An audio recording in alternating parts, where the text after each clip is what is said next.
Why do I talk about Russian Christianity? Can Christianity be Russian? Can it be Ukrainian, English, American, French, and so on? There could be different answers to this question depending on the standpoint.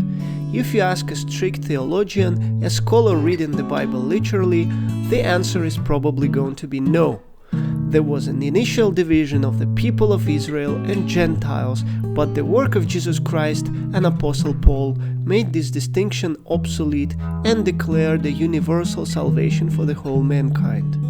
Paul says in the book of Colossians, "Here there is not Greek and Jew, circumcised and uncircumcised, barbarian, Scythian, slave, free, but Christ is all and in all."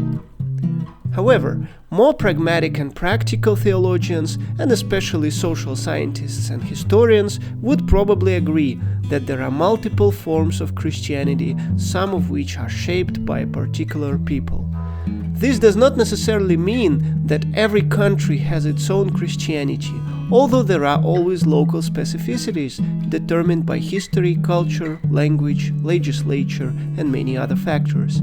However, in the case of Russia, I take the liberty of making the case for Russian Christianity.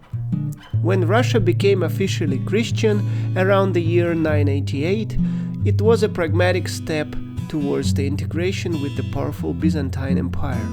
Throughout the years, however, Russia herself took the place of Byzantium, conquered by Turkey. This led to her domination in the Central Asia, Far East, and Eastern Europe, but also eventually led to the significant isolation in the multi-religious world. Most Eastern Orthodox neighbors were either incorporated or dominated, and eventually Russia became surrounded by empires with different religions. Most of other Eastern Orthodox countries became incomparably weaker in power and influence than Russia. This situation led to a very peculiar position of Russian Christianity, and especially the Russian Orthodox Church. Being a state church most of her history, she grew into a rich and powerful body. On the other hand, most of the secular rulers of Russia didn't want to share their power with the church.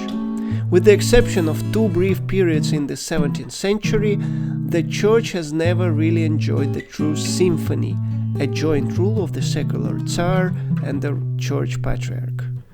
The secularization of the state was especially enforced by Peter the Great, who abolished the see of patriarch and made the church a state department. After the Bolshevik Revolution of the 1917, the country officially became secular, which Russia still formally is to this day.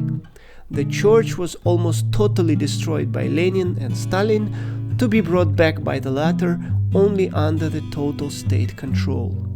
In this situation, Russian Christianity developed its theology, ideology, and lifestyle predominantly within the framework of the Russian state, Russian people, culture, language, and history. Most contacts of the Russian churches with their sisters abroad are not as important and substantial, even though the Russian Orthodox Church, for instance, is formally a daughter church to the Eastern Orthodox Church in Constantinople. However, everyone understands how much more influential, rich, powerful, and just simply big the Russian Church is to be dependent on anything but the Russian state and Russian people.